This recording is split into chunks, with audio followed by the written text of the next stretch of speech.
Bismillahirrahmanirrahim.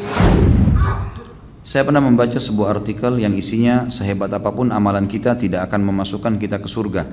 Karena masuk surga itu semata-mata hanya karena rahmat Allah. Apakah itu benar, Ustaz? Apa ini?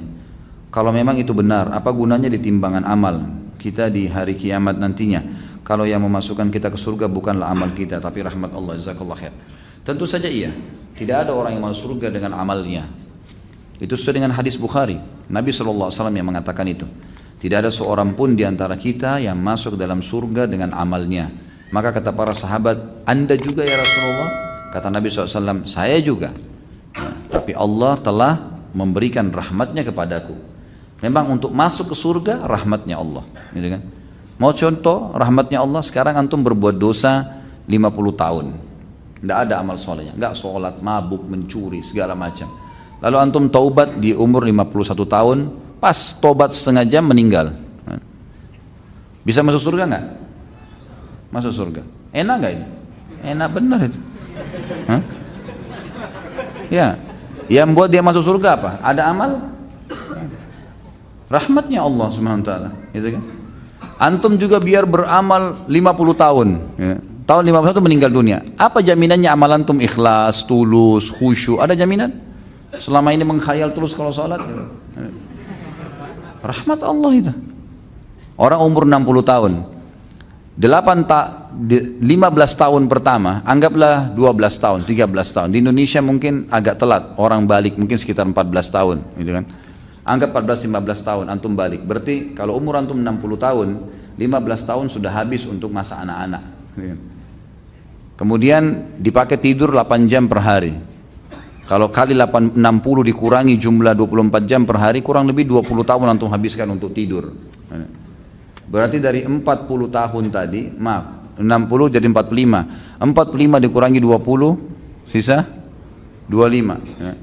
Waktu bekerja 8 jam per hari, habis lagi 20 tahun untuk bekerja. Sisa berapa umur antum untuk sholat malam, untuk ibadah, ya? Itu pun kalau orang tidak melalui maksiat, melalui amal terus, gitu kan? Yang jelas ada sebuah riwayat Bukhari menjelaskan, ada satu orang dari Bani Israel dulu, ibadahnya luar biasa, 500 tahun ibadah. Tidak pernah interaksi sama orang, tinggal di sebuah pulau. Kata Nabi SAW, pada saat dia meninggal, Allah Subhanahu wa ta'ala berkata kepadanya, masukkan hambaku ini ke dalam surga dengan rahmatku. Lalu dia merasa 500 tahun ibadah, nggak ada dosanya menurut dia. Lalu dia mengatakan, ya Allah, amalku. Kata Allah SWT, rahmatku. Dia tetap bantah, ya Allah, amalku. Sampai 3 kali.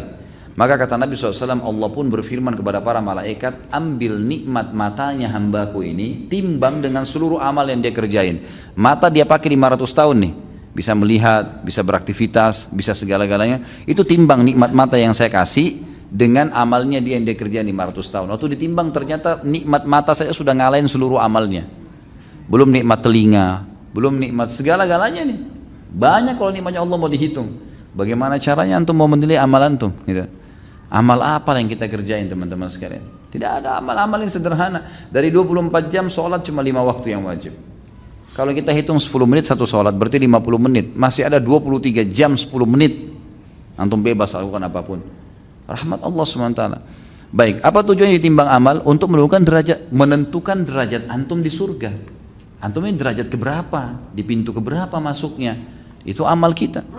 Amal akan menentukan derajat nanti. Ya, derajat surga yang ke-100, tingkat yang 100 kah, tingkat yang pintu yang ketiga kah, derajat yang keberapa, itu amal kita yang menentukan nanti. Tapi kita masuknya dengan rahmat Allah.